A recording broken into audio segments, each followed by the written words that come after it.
Hi, I'm Mark from the µTasker project. Today in this short video I'm going to show you how to take the µTasker based project you've been developing in the simulator and make an executable which you can deliver to your customers, for example, so that they can already test your product which is in development. So here I have a µTasker based project running in its simulation. It's on a Kinetis processor with Ethernet and USB.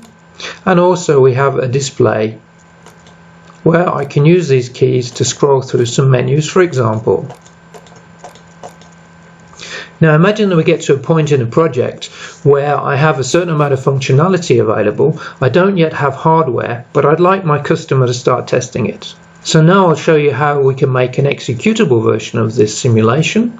You can send it to your customer and they can already start testing your project and give you feedback so that when the hardware gets here, you've already got it right. So what I do is I go into Visual Studio where I've been developing and testing my project, and I open up the project properties.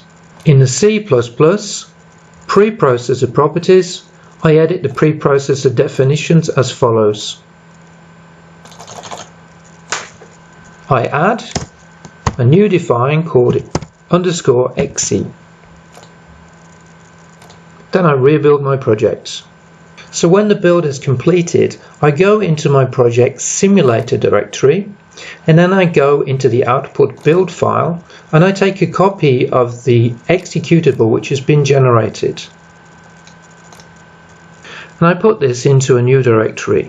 Now if I execute this, you'll find that it does basically run, but there are objects missing. So what I need to do is the following. I navigate into the hardware directory and I go into the processor which I'm using and then find its GUI directory. And now I can take the image which is needed for this processor.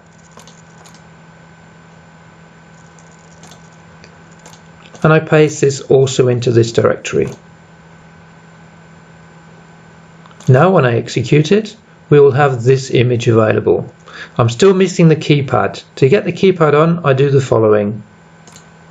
I'll go back to the project's keypad directory and I also make a copy of that. And I paste it into here. And finally, I just send it off to my clients so they can get involved with the testing process already. Now this executable doesn't need any installation, so your client can just unzip the file you sent to them, double click on the exe, and then we're in business. Many thanks for watching and good luck with your own projects developed based on µTasker.